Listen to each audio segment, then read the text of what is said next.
Bonsoir à toutes et à tous et bienvenue sur Télé Djibouti dans cette édition de votre journal de 22 heures. Les titres de l'actualité de la soirée.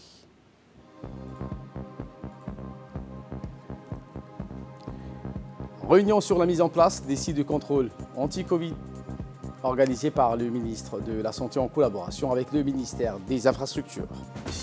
Et dans l'actualité internationale, vaccin, climat, les dirigeants saluent un front uni en ce qui concerne le sommet du G7. Voilà pour les titres, merci si vous nous rejoignez sur Télé Djibouti et nous entamons cette édition avec la conférence des présidents qui s'est tenue ce matin. Sa traditionnelle assise statutaire des programmations des activités du Parlement.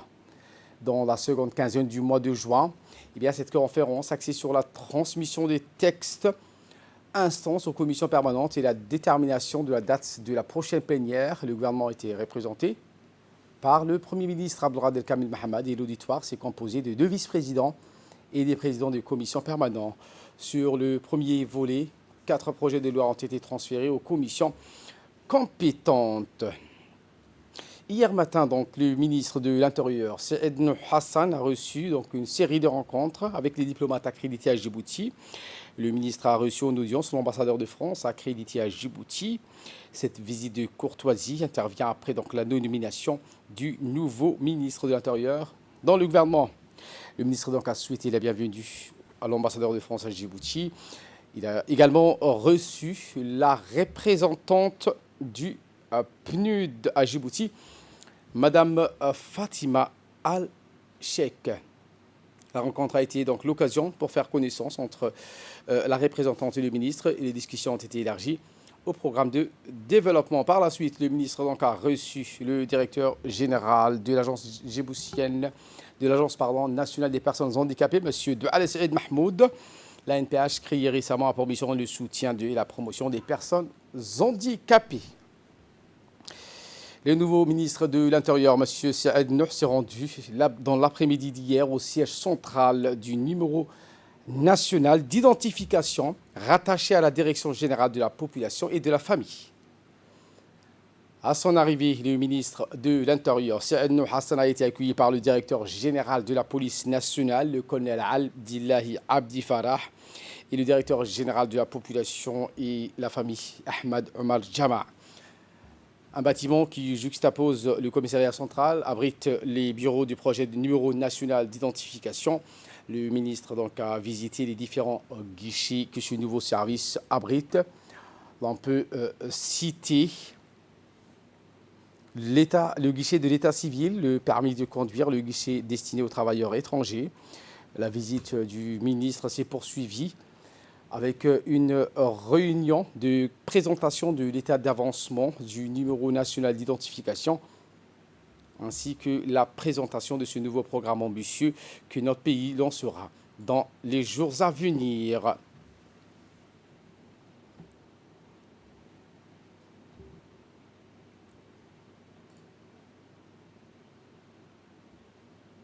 Je vous l'ai dit en titre, le ministre de la Santé, Dr Ahmad Roble Abidé, et le ministre de l'Infrastructure et de l'Équipement ont tenu une importante réunion bipartite pour mettre en place les protocoles sanitaires et de contrôle dans les gares et en prévision de la reprise prochaine des trains voyageurs sur le corridor Djibouti-Addis Abeba. La réunion a pour objectif de permettre aux Djiboutiens de voyager en train en toute sécurité à travers la mise en place des mesures idoines pour faciliter leur déplacement tout en garantissant une imperméabilité face au risque d'introduction du virus. Dans le cadre de la nouvelle mission qui lui confère le décret fixant les attributions du ministère du Travail chargé de la formalisation et la protection sociale, a engagé sous l'impulsion du ministre du Travail Ismaël Ibrahim Roblé une vaste réflexion sur la formalisation du secteur informel ou non structuré à travers une concertation large et approfondie avec les acteurs institutionnels intervenant dans cette problématique. Un atelier qui doit conduire à organiser les assises nationales de la formalisation et la formulation d'une stratégie pour réduire la taille de ce secteur informel. C'est ce qu'a précisé le ministre du Travail, M. Ismaël Ibrahim Roblé, que je vous propose de le suivre. Je suis très honoré de présider la cérémonie d'ouverture de l'atelier de concertation et de réflexion sur la formalisation. Bien évidemment, et je me dois de vous souhaiter et de vous remercier d'avoir accepté de participer à cette rencontre. En cette rencontre, parce que vous êtes concernés par la formalisation et vous voulez contribuer à la réussite de la plateforme de discussion et d'échange sur la problématique de la formalisation. En réalité, la problématique de la formation et sa prise en compte dans les politiques publiques de notre pays demeure une question structurante, indispensable, qui doit susciter de grandes réflexions stratégiques et plurielles, tant au niveau national que local. C'est une option qui nous impose à réinventer notre manière de penser ainsi que notre philosophie d'action, de croire en nos forces et d'infléchir nos comportements pour concrétiser notre politique de développement socio-économique visant à réduire, voire à éliminer la précarité et la pauvreté à Djibouti. Sans aucun doute, le choix de la promotion du formel est une préoccupation majeure et légitime pour le monde du travail et pour l'avenir du travail à Djibouti. Il concerne plus de la moitié de la main-d'œuvre djiboutienne et bien plus de la moitié des petites et moyennes entreprises qui travaillent et opèrent dans des conditions d'informalité souvent difficiles, et même très difficiles parfois. Il s'agit aussi d'une volonté qui traite le secteur de l'informel dans sa totalité et sa diversité et qui pose explicitement que la transition vers le formel est la voie obligée pour faire du travail décent une réalité à Djibouti.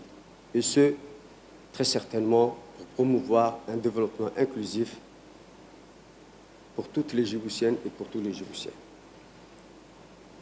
Par ailleurs, la recommandation 204 de l'Organisation internationale du travail prônant la transition de l'informel vers le formel est sans équivoque et reconnaît que le secteur informel se caractérise par des graves déficits de travail décent.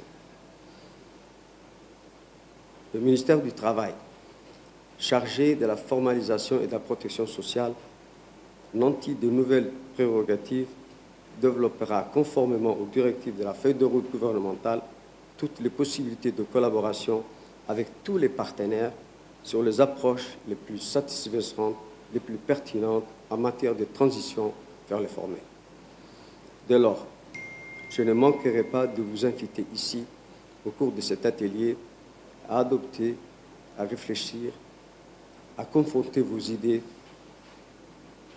pour avoir des résolutions concernant les mesures et mécanismes visant à faciliter la transition de l'économie informelle vers l'économie formelle et à donner ensemble plein effet à cette orientation. Et voilà qu'il nous ramène de parler de cette visite du nouveau ministre du Commerce et du Tourisme, Mohamed Warsamad Diriye, à l'Office djiboutien de la propriété industrielle et commerciale, l'ODEPIC. À son arrivée, le ministre a été accueilli par le directeur de l'ODEPIC, Ahmed Mohamed Ousmane, entouré de son personnel de l'administration. Le ministre s'est ensuite rendu aux différents bureaux de service de l'ODEPIC, à savoir le bureau service commercial, service de la documentation, de la formation et de la publication. Le ministre a poursuivi donc cette prise de contact avec une réunion sur la présentation de l'historique de l'Office djiboutien de la propriété industrielle et commerciale.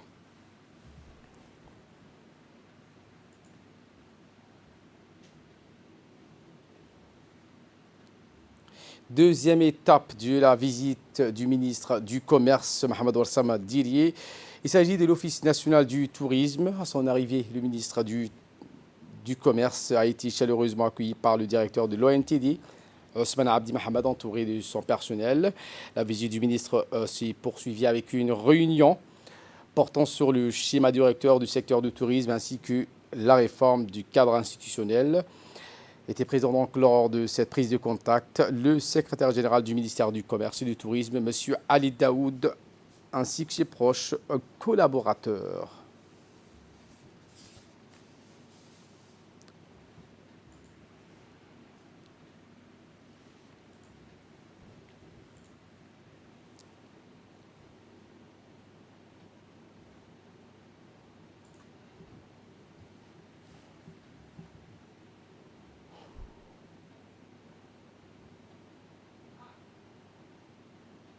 En bref et en image avec la ministre de la Femme et de la Famille, Mouna Ousmane Adan, qui a reçu aujourd'hui dans son cabinet le représentant de l'UNICEF à Djibouti, Madame Melva Johnson, accompagnée de son adjoint Franck Abel, et Madame Sayakou, chef de la section éducation et développement des adolescents. La représentante de l'UNICEF à Djibouti, Madame Melva Johnson, a d'abord félicité la ministre pour sa nomination à la tête de ce département. De son côté, la ministre de la Femme et de la Famille, Mme Mouna Ousmane Adan, a salué le travail qui a été fait durant les années précédentes et a mis en exergue l'importance de combiner les efforts. Le ministre délégué chargé de la décentralisation, Qassim Haroun Ali, a reçu aujourd'hui en visite de courtoisie l'ambassadeur de France à Djibouti, accompagné de conseillers de coopération culturelle.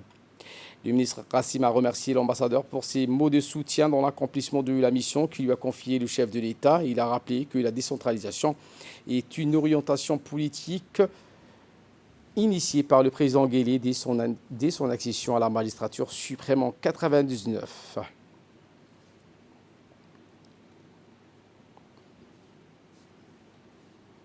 Les examens du bac, deuxième session du baccalauréat soumis aux lycéens des réfugiés du village de Ali Adé.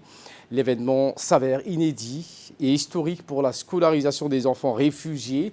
Une délégation conduite par le préfet de la région, Moussa Adami Gagné, composée du représentant du Haut Commissariat pour les réfugiés à Djibouti, M. Sakor, et du directeur exécutif de l'Office national pour l'assistance des réfugiés et des sinistrés, l'ONARS, Hussein Hassan Darar. Ils sont donc rendus au camp des réfugiés à Ali Adé.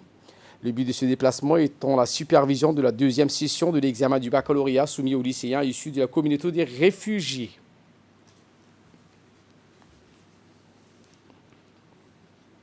C'était d'assurer l'éducation des enfants réfugiés. Et l'année dernière, par décret présidentiel, les élèves réfugiés ont eu accès au baccalauréat. Et là, nous assistons à la seconde édition du baccalauréat. 37 élèves se sont présentés. Sur les 37, il y a 8 filles. C'est vraiment un événement de grande taille. C'est une réalisation à noter pour le compte de Djibouti, qui est un exemple dans les pays IGAD de la sous-région. Je voulais profiter de cette occasion pour adresser mes remerciements à Monsieur le Préfet et à travers Monsieur le Préfet, toutes les autorités nationales pour tout ce qu'ils font au profit des réfugiés. Et en nouvelle du monde cette fois, je vous l'ai dit en titre, le sommet du G7, vaccin, climat, les dirigeants saluent un front uni. Et bien la chancelière allemande Angela Merkel a ouvert la marche, saluant un nouvel élan au G7 grâce à l'arrivée au pouvoir de Joe Biden aux États-Unis. Le G7 a convenu de distribuer plus d'1 milliard de vaccins contre le Covid-19 d'ici la fin de l'année 2022 dans l'espoir d'éradiquer cette pandémie. C'est quant à lui féliciter le Premier ministre britannique Boris Johnson. Voilà pour l'essentiel de ce 22h. Merci de votre fidélité. Restez avec nous, le programme continue sur Télé Djibouti.